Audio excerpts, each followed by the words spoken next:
우리를 이렇게 인사하면 좋겠습니다. 스스로 신실합시다. 하나님께 충성됩시다. 충성되는 은혜가 있기를 바랍니다. 민수기는 구원 이후에 하나님이 약속해 주신 하나님의 왕국 가나안 땅을 침노하는 광야의 노정이죠. 그런 가운데 지난주에 왕의 진영을 더럽게 하지 말아라. 주님이 광야 가운데 성막을 만드시고 그 성막 안에 주님 거하시는데, 이 시대로 보자면 교회, 특별히 예수를 그리스도로 믿는 저와 여러분들을 성전 삼으시는 줄 믿습니다. 왕의 처소가 되신 줄 믿습니다.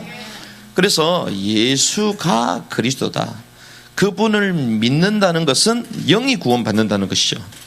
영이 구원받았다는 것은 이제 성령이 우리 안에 거주하신다는 거예요.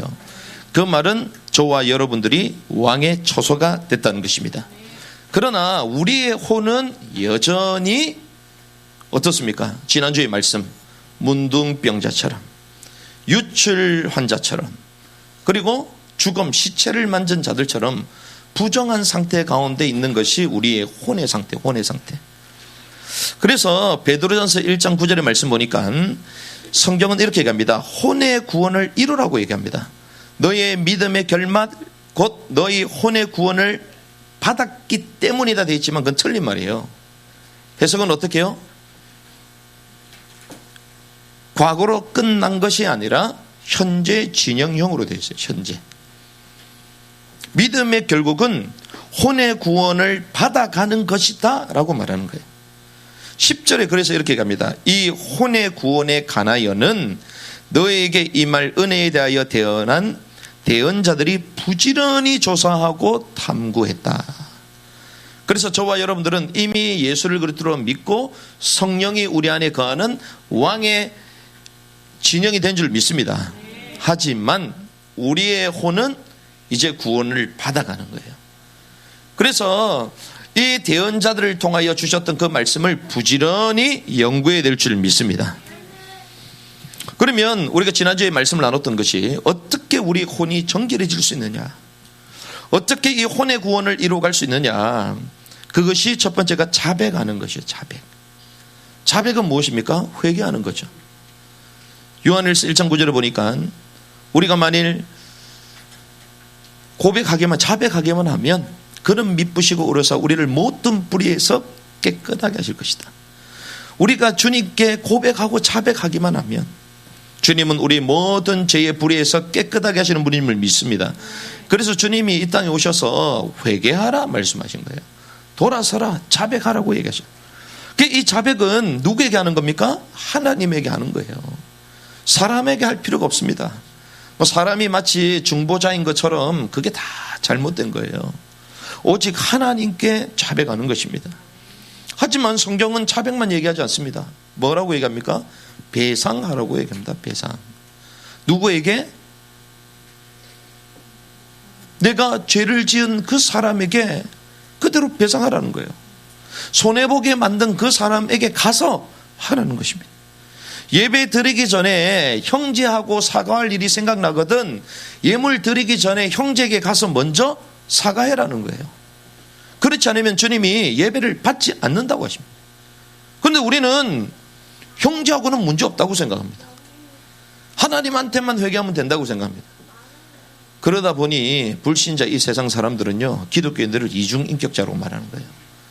너는 나한테 용서를 구한 적이 없는데, 넌 나를 지금까지 힘들게 했는데, 근데 너는 천국 간다고 말하고 넌 하나님 앞에 해결받았다 그러니 불신자들이 볼 때는 이중인격자라고 말하는 거죠. 그 주님이 친히 말씀하십니다. 하나님에게 회개하고 손해를 준 그 사람에게 가서 실제로 배상을 하라는 거예요. 미안할 일이 있으면 미안하다고 얘기하라는 것입니다. 잘못한 게 있으면 잘못하라는 거예요. 그거 왜 못할까요? 이거는 영적 현상이에요. 하지 못하게 만듭니다. 누가요? 사단이 우리 약점을 알고 있기 때문에 우리의 자존심을 잡고 절대로 사과 못하게 만들어요. 그러니 관계가 풀립니까? 풀려지지가 않죠. 그러면 사과만 해라? 아닙니다. 배상하라고 해요. 배상. 도리어 갚으라고 얘기했습니다. 감때 그 원금에 플러스 20%의 이자까지 올려가지고 줘라. 누구에게요? 이웃에게는. 그래서 여러분들이요, 뭐 사과할 일이 없는 사람이면 상관이 없습니다. 하지만 사과할 일이 있다면 즉시 사과하는 이러한 죄에서 자유하는 은혜가 있기를 주님을 축복합니다. 자유해야 되는 거예요. 그런 사람은 당당합니다. 사람들이 오히려 그 사람을 기뻐해요. 환대합니다. 그런데 그게 끝입니까? 성경은 거기서 끝난다고 얘기 안 합니다. 뭐라고 얘기합니까? 제사장에게 헌물해라, 헌물해라. 여호와의 것이요 제사장의 것이다. 그러면 야, 목사님한테 헌금해야 되나? 그 말이 아닙니다. 뭘 얘기합니까? 여호와 앞에, 제사장 앞에 거룩한 것들을 구별해서 드리잖아요. 그것은 무엇입니까? 나는 그분께 속했다는 거예요. 나는 주님께 속했다는 것입니다. 나는 교회에 속했다는 거예요. 소속을 말하는 거죠. 통치를 말하는 거예요. 하나님과의 관계가 회복됐고 이웃과의 관계가 회복됐다고 나 중심대로 또 사는 것이 아닙니다. 주님의 통치를 받고 주님이 친히 세우신 피로 값주고 사신 교회의 통치를 받으라는 것입니다. 그래야지 안전하다는 거예요. 그게 자유하다는 것입니다. 이런 은혜가 있기를 바랍니다. 그래서 우리는요, 주님께 못 내놓잖아요. 그건 내가 주인이라는 거예요.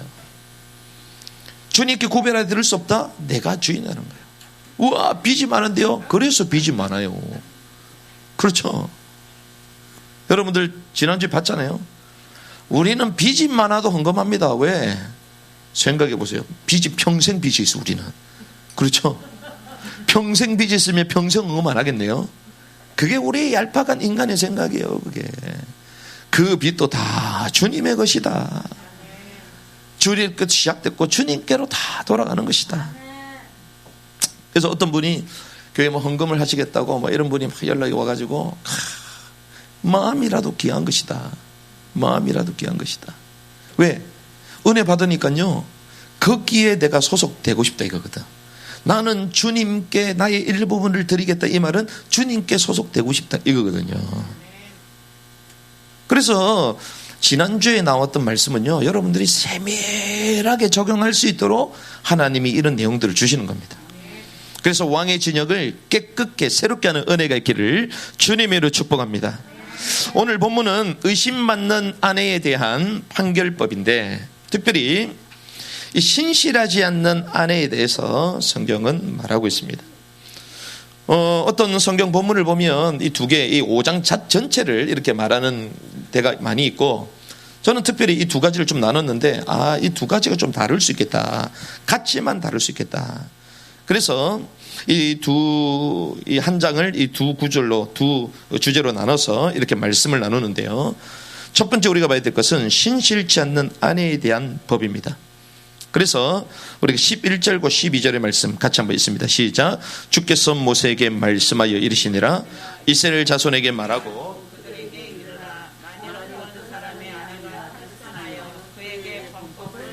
자, 아내가 탈선을 했습니다. 아내의 탈선.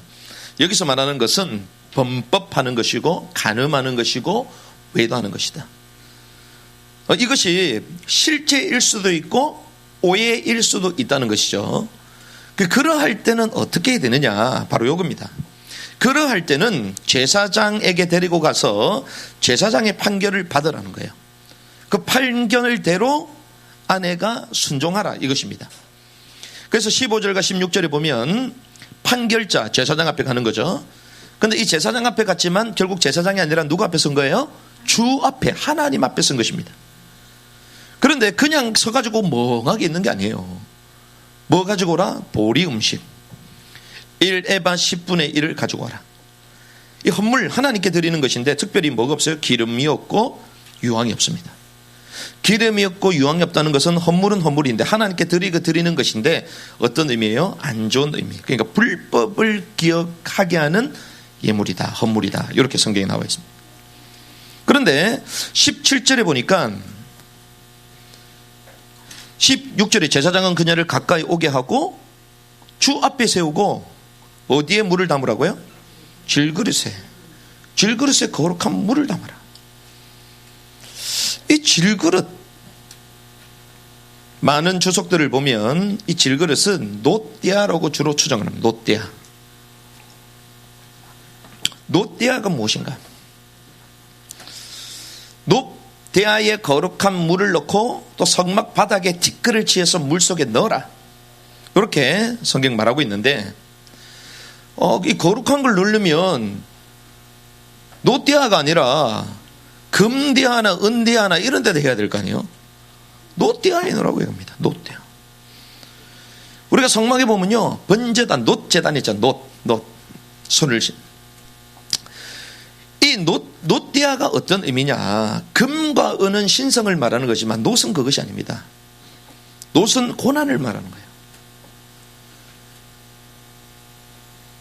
번제단이 뭐로 되시면 놋으로 되어 있거든요. 근데 번제단은 짐승을 태우는 거잖아요. 제물이 죽는 장소 바로 앞이 놋 앞입니다. 놋 앞에.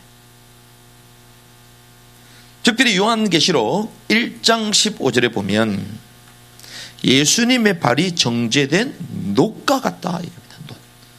어떤 놋요? 정제된 놋과 같다는 거예요. 그러니까 이 놋은 불하고 연결이 되어 있고 심판하고 연결이 되어 있는 거예요. 무슨 말입니까? 죄를 지은 우리들은 전부 다 심판 앞에 선다는 거예요. 그 앞에 지금 섰다는 것입니다. 그런데 거기에 뭘 넣는다고요? 성막 바닥에 티끌을 치어서 물속에 넣죠. 티끌. 티끌은 무엇입니까? 한마디로 얘기하면요, 인간, 저주받은 인간이에요. 이것이 어디서 나옵니까? 창세기 3장에 나오잖아요. 사단의 먹이가 있는데 그게 뭡니까? 티끌이에요. 사단이 저주를 받아 배로 기어 다니면서 뭘 먹게 된다? 흙, 티끌을 먹잖아요. 흙, 티끌. 인간이 뭡니까? 아담이 티끌, 먼지란 뜻이에요. 무슨 말입니까? 뱀이 나타나가지고 사람 먹는다, 이게 아니잖아요. 타락한 인간, 사단의 밥이 된다는 거예요. 이것은 한마디로 얘기하자면 우리에게 범죄한 인간은 심판이 있고 사단에게 사로잡혀서 늘 먹힘을 당하는 영적인 상황을 말하는 거예요. 단순히 인간이 범죄했다, 이것이 아닙니다. 단순히 아내가 범법을 행했기 때문에 세리머니를 하는 게 아니에요. 그 속에는 뭐가 있다고요?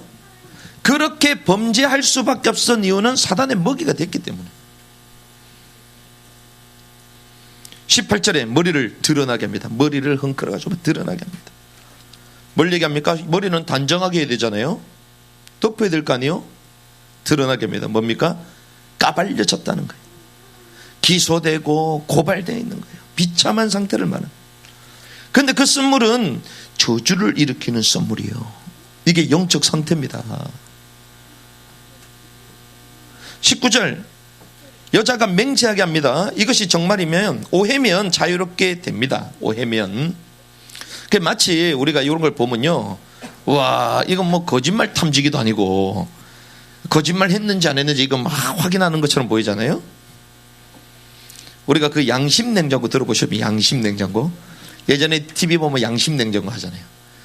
밤에 막 새벽인데 차들이 막 다니는데 횡단보도에 사람이 지나가나 안 지나가냐, 그리고 차들이 그 뭡니까, 그 교통등 신호 위반하냐 안 하냐, 잘 지키냐, 교통법은 지키냐, 막 이런 것들 막 옛날에 촬영하고 그랬잖아요. 그래서 그거 새벽에 전부 다 가는데 안 가는 차가 서 있어. 새벽 2시 3시에 전부 다 차들이 막 지나가는데 그 교통 위반하지 않고 탁 지키고 있어요. 이야, 양심 있는 사람이다.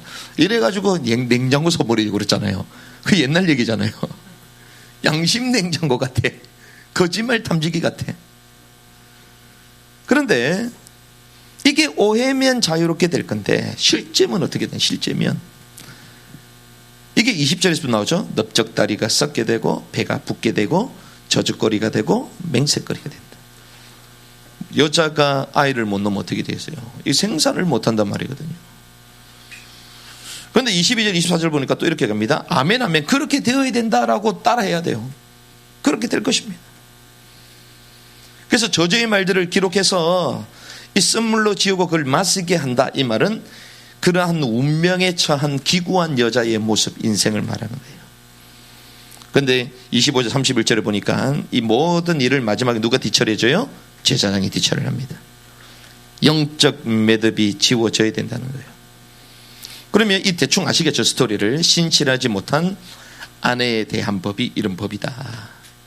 그러면 저와 여러분들이 진짜 봐야 될 것은 이것입니다.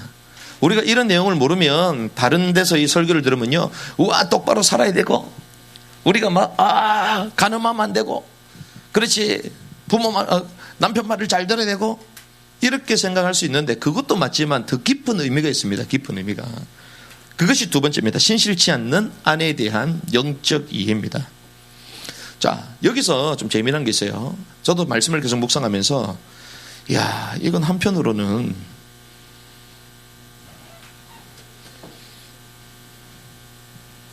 여성들이요, 기분이 나빠. 이러한 외도와 이런 것들 주로 누가 많이 해요? 남자가 많이 하잖아요. 그럼 왜 여자한테 계속 뭐라 그래? 그렇죠? 남자 외도 왜 여자만 그러냐? 페미니스트들이 나와가지고요, 막 이 성경 보면 막 찢어버리려고 그럴 거야. 도대체 성경을 왜 이게 여자들한테만 이렇게 안 좋게 얘기하냐? 근데 바울은 그렇게 갑니다. 에베소서 5장에 보면 22절에서부터 33절 여러분들 펼쳐보시기 바랍니다. 22절에서부터 33절을 보면요, 아내들아 너희 남편에게 복종하기를 죽게 하듯 하라. 자, 이건 뭘 얘기하는 것입니까? 바울은 이 남자와 여자, 그리고 남녀가 결혼하는 것, 이걸 어떻게 이해를 했냐면요, 잘 생각해 보세요. 바울은 결혼하는 것보다 뭐 하는 게 낫다? 독초하는 게 낫다 이랬어요. 독초하는 게 낫다. 그러니까 무조건 꼭 결혼해야 된다, 이게 아니었다니까. 바울은요, 독초하는 게 낫다. 그럼 성경은 이걸 얘기하잖아요. 남자 여자가 결혼하는 걸 말하잖아요. 뭘 얘기해? 무슨 의미인가? 성경에서 말하는 거는요, 바울에서 말하는 거는 남편과 아내, 신랑과 신부, 한마디로 얘기하면 교회에 대해서 얘기하는 거예요. 교회의 신부. 32절, 에베소서 5장 32절 보면요, 이것은 큰 신비라. 그러나 내가 그리스도와 교회에 대하여 말하노라. 남편 아내에 대해서 쭉 얘기하면서요, 마지막 토탈, 이것은 곧 신비인데 내가 그리스도와 교회에 대해서 말한다. 이렇게. 교회는 무엇입니까? 주님께서 피로 값주고 사셨잖아요. 피로 값주고 사신 게 교회입니다. 그런데 이 교회를 주님은 남편과 아내로 비유하시는데, 남편은 신랑이잖아요. 그 신랑이 교회에 뭐가 된다? 머리가 된다. 아내는 머리를 존경한다. 신부는 머리를, 교회를 존경한다. 남편은 이 몸의 구원자가 됩니다. 아내는 그 신랑에게 복종하고 속한 삶을 산다는 것이죠. 그래서 오늘 요 남편과 여자, 아내에 대해서 쭉 얘기하는 전반적인 스토리가 교회에 대해서 많은 거야. 신랑 대신 그리스도, 신부 된 교회. 교회의 머리요, 우리는 몸이다. 그렇죠?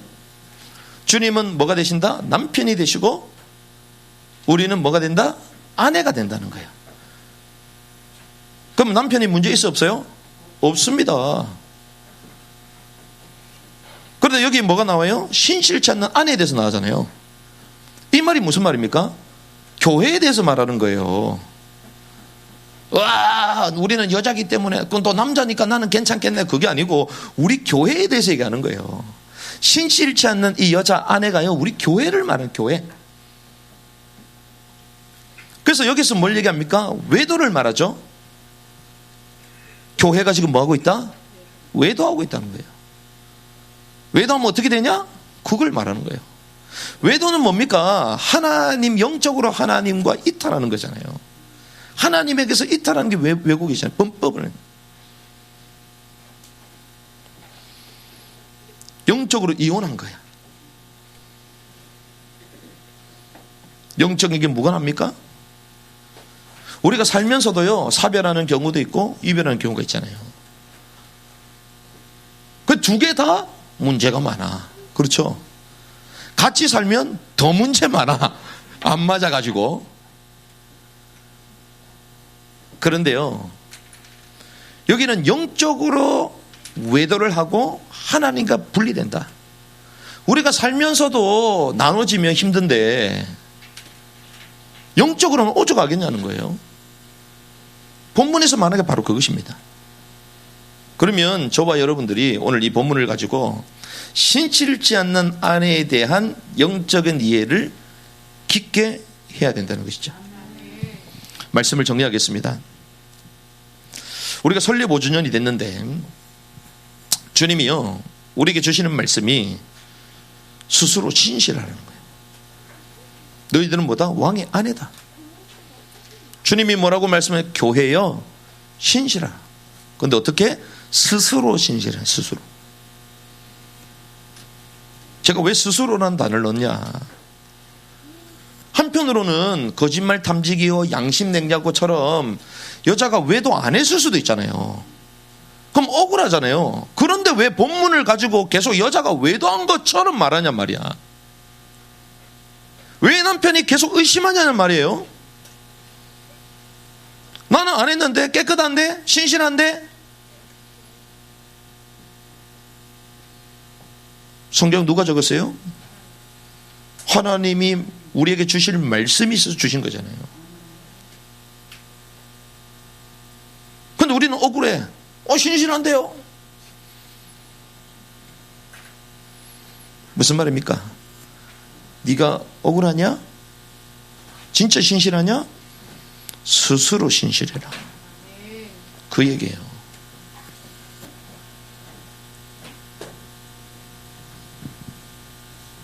나는 주님 잘 섬기는데요? 진짜 효자는요, 부모님에게 잘해주고 나서도 또 잘해주고 싶습니다.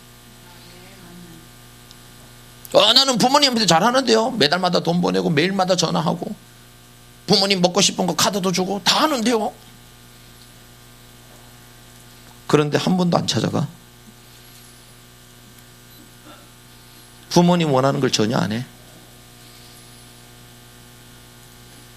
진짜 부모님을 사랑하는 자녀들은요, 그 부모에게 그 마음을 어떻게 하면 내가 흡족하게 해드릴 거냐 날마다 고민합니다. 나는 외도 안 했는데요? 깨끗한데요? 왜 남편이 나를 오해를 해가지고? 지금 그 얘기입니까? 제사장한테 가가지고 막 머리까지 풀으려고 그러고 왜 그럽니까? 그 얘기가 아니잖아요. 이렇게 오해와 누명 가운데 있는 상황일 수도 있습니다. 근데 주님이 이걸 본문에 기록하시잖아요. 왜 그런 상황까지도 몰아가시면서 왜 이걸 얘기하시냐? 스스로 정결을 하라는 거예요. 스스로 신실하라는 것입니다. 왜? 너는 왕의 아내이기 때문에.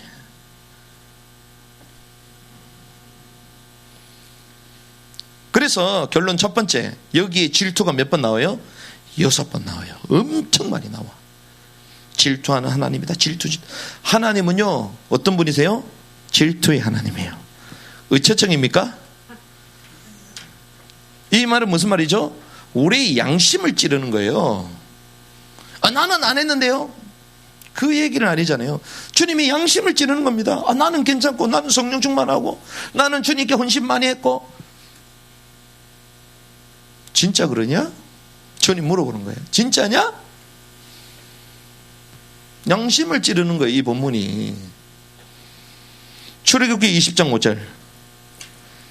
그것들에게 절하지 말고 그것들을 섬기지 말라. 나 곧 주 네 하나님은 질투하는 하나님이다. 출애굽기 34장 14절. 너는 다른 신에게 경배하지 말라. 주는 뭐다? 질투라는 이름을 가진 질투하는 하나님이다.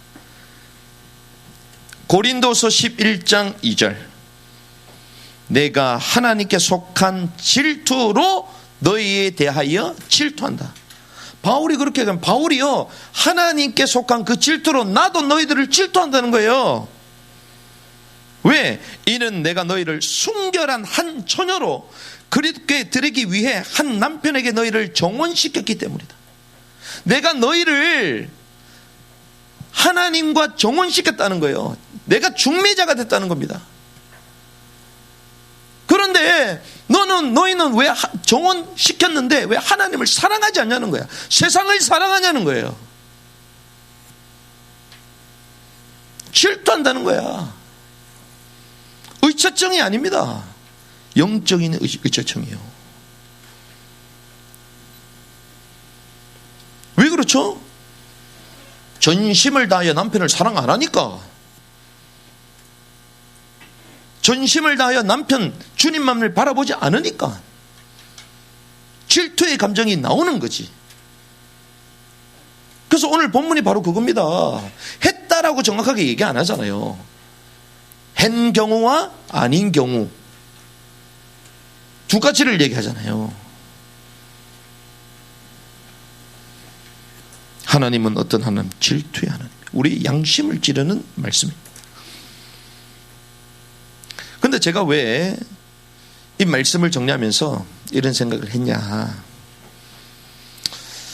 출애굽기는 구원이요, 이제 민수기는 왕국을 향해 가는 거잖아요. 이제 왕국을 취하기 위하여 주님이 광야에 우리를 부르신 거잖아요. 그러면 왕국은 누구의 것이다? 신실한 아내의 것이라는 거예요. 이렇게 신실하지 않는 자는 왕국이 그의 것이 될 수 없다는 것입니다. 왕국은 누구에게 주어진다? 신실한 아내에게 주어지는 것임을 믿습니다. 많은 사람이 착각해요. 민수기 가지고 막 헷갈리기 시작하고, 왜 워낙 어려우니까. 그리고 그냥 막 육신적으로 그래 우리 남편 잘 섬겨야 되겠지 막 이러고 있어요. 내가 가정생활 잘해야지, 그 얘기가 아닙니다. 그거는 기본이요, 기본. 이 땅의 가정을 이루는 30년, 50년, 60년 그게 다예요. 우리 가정이 어디입니까? 영원한 왕국과 새 예루살렘입니다. 주님과 가정을 이루는 거예요. 이 땅의 가족에 왜 그리 집착하냔 말이야. 주님과 같이 가족, 신랑과 신부가 되어 혼인잔치를 하고 또 남편, 아내로 영원히 살 것을 고대해야지.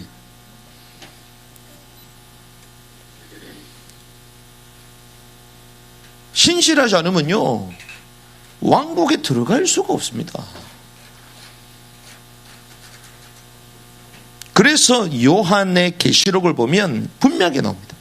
하나님의 왕국에 대해서 우리 책 지금 준비하고 있잖아요. 하나님의 왕국에 대해서 그가 영원토록 이제 왕국의 사건, 주님이 실제로 오시면 눈에 보이지 않는 하나님의 왕국이 저와 여러분들의 심령 가운데 있잖아요. 눈에 안 보이잖아요. 왕국 보여요? 주님 왕국 보입니까? 안 보입니다. 그런데 주님이 이 땅에 오실 때는 왕국이 보여 안 보여? 실제로 보이는 거야. 그래서 실제로 오셔서 우리에게 왕국을 주시겠다. 그 스토리가 계시록이에요, 계시록. 근데 이 계시록에서 뭐라고 얘기한 줄 압니까?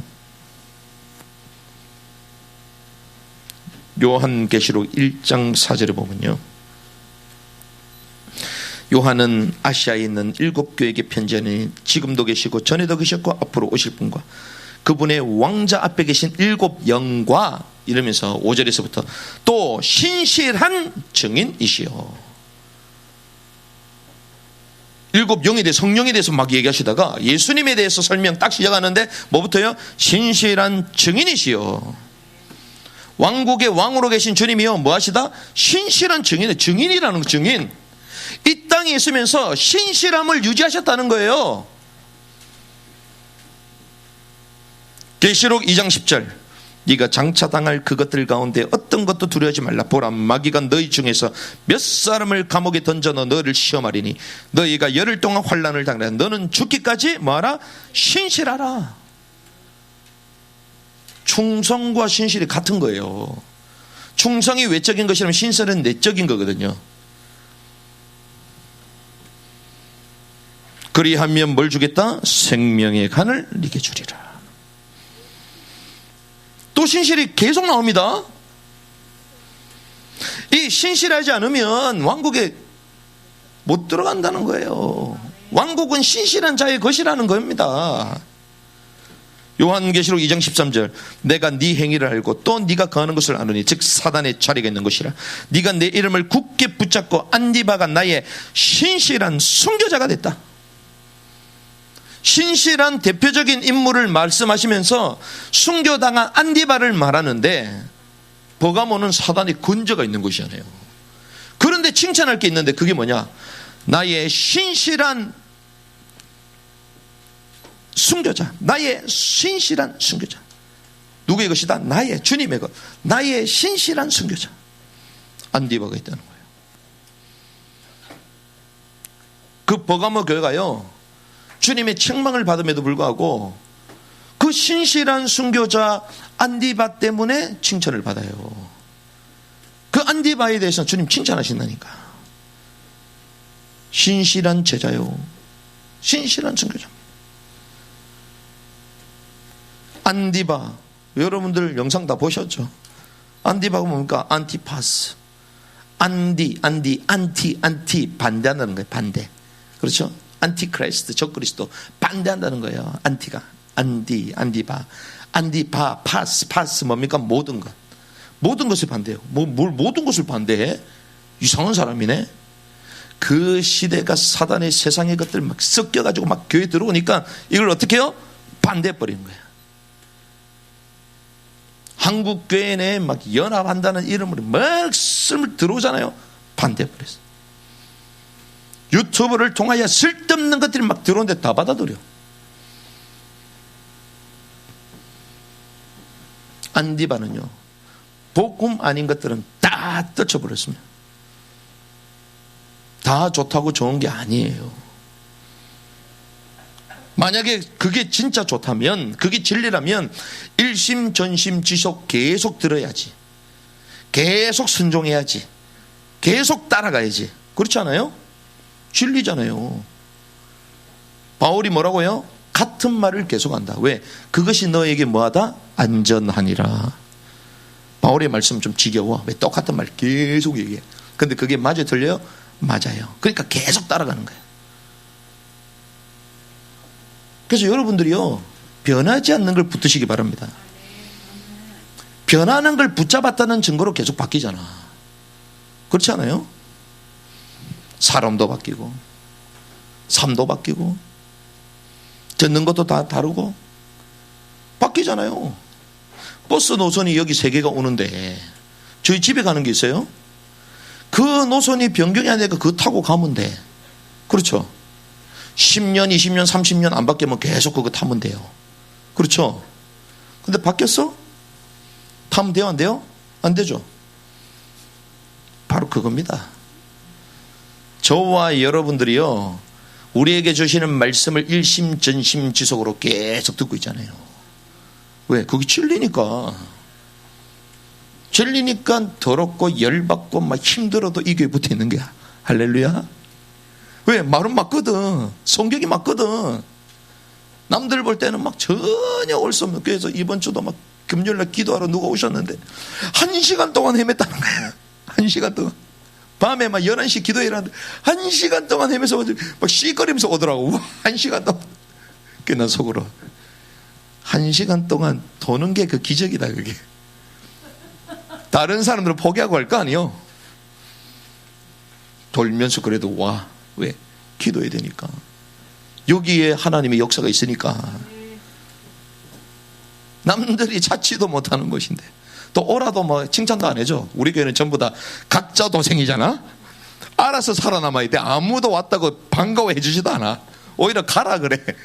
웬일입니까? 그런데도 붙어있다? 기적이지. 왜? 같은 말을 반복 계속해도 그게 맞으니까. 진리의 말씀이니까. 근데 여러분들 계속 바뀌잖아요. 왜 바뀝니까? 진리가 아니니까.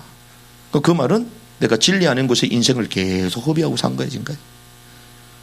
진리를 붙드시기 바랍니다. 그래서 안디바는요, 세속적인 연합에 대한 모든 것을 반대버렸어요. 여기 신실한 자에게 신실한 제자, 순교자 안디바, 죽도록 충성하고, 그에게 뭐가 있다? 상이 있는 거예요. 왕국이 있는 것입니다. 그러면 우리는 마지막 세 번째 이런 결론을 내릴 수가 있어요. 결국 신실하다는 깊은 의미는 무엇인가? 신실하려면 결국 뭐가 전제가 됩니다. 신실하려면, 신실하고 뭐하고 연결되어 있냐? 신실하고 내적인 것, 내적인 것은 무엇을 얘기합니까? 내가 주님을 얼마나 사랑하는가하고 연결되어 있습니다. 내가 얼마나 주님을 사랑하느냐. 우리가 자녀를 사랑하면요, 충성되이 끊임없이 일심전심지속으로 아이를 키우잖아요. 신실하잖아.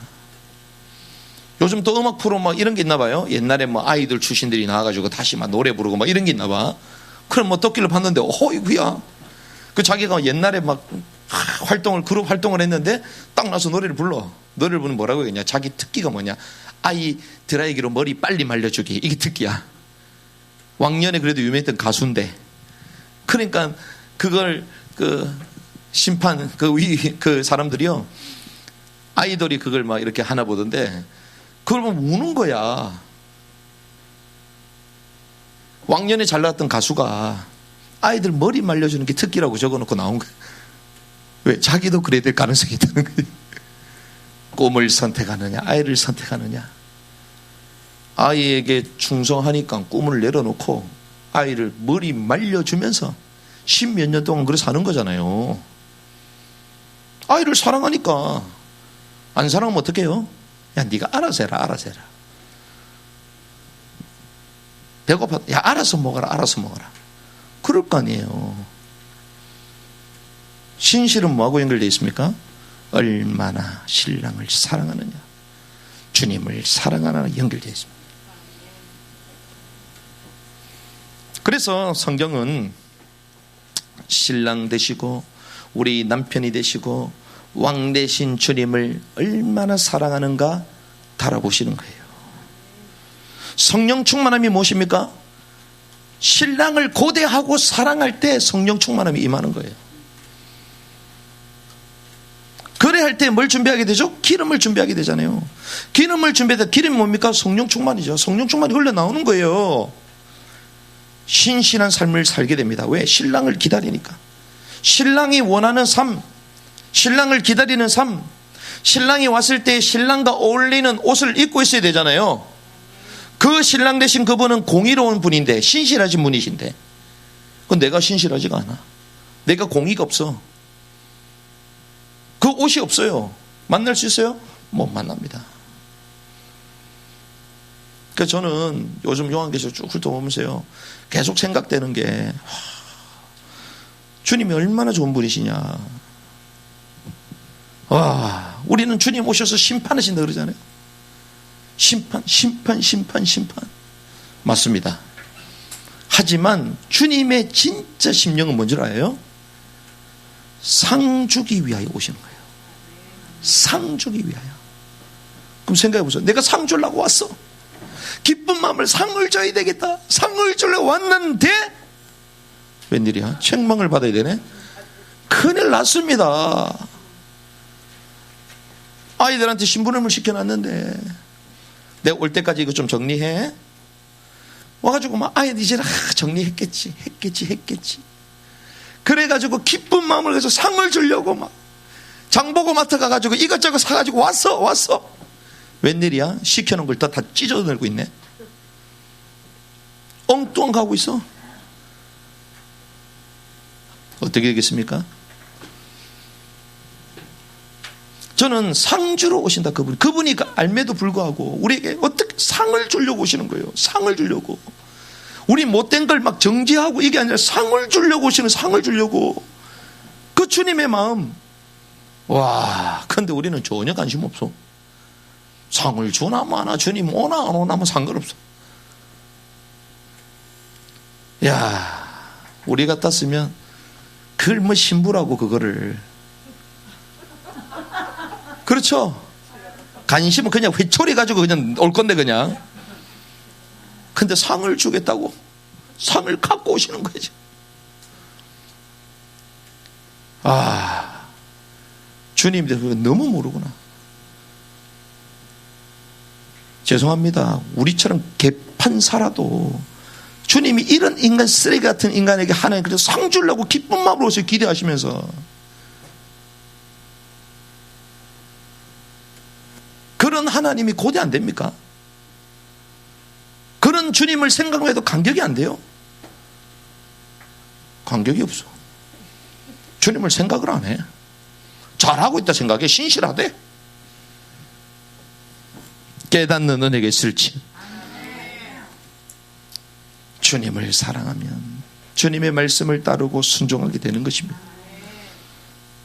그래서 왕의 아내여, 뭐 어떻게 신실하라? 스스로 신실하라. 스스로. 하나님 스스로 겸비되게 하옵소서. 스스로 신실한 자가 되게 하옵소서. 남편에게 속한, 남편에 복종하고 열렬히 사랑하고 사모하는 성령 충만함이 우리 가운데 있게 하여 주시옵소서.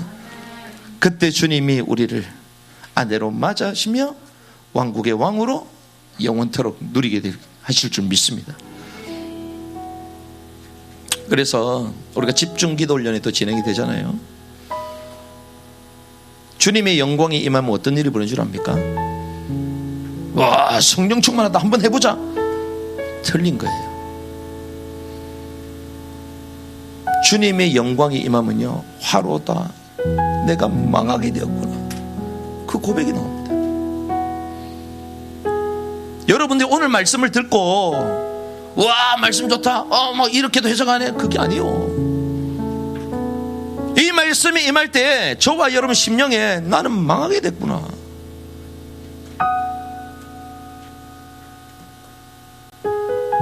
주님의 영광이 임할 때에 주님께 얼굴을 들을 수 없습니다. 요한은. 근데 우리는 말씀 듣고 와, 좋다 좋다, 이번 주 갖고 가자, 막 현장에서 써먹자. 지금까지 그래 배웠잖아요. 현장 뒤집어 보자. 말씀은 취했는데 하나님과 함께하는 걸 못 느꼈어요. 우리 삶이 달라집니다. 생각이 달라집니다. 스스로 신실케 되는 은혜가 이번 주 특별히 또 집중 기도 훈련을 통하여 우리에게 또 회복되는 은혜가 있기를 주님의 이름으로 축복합니다.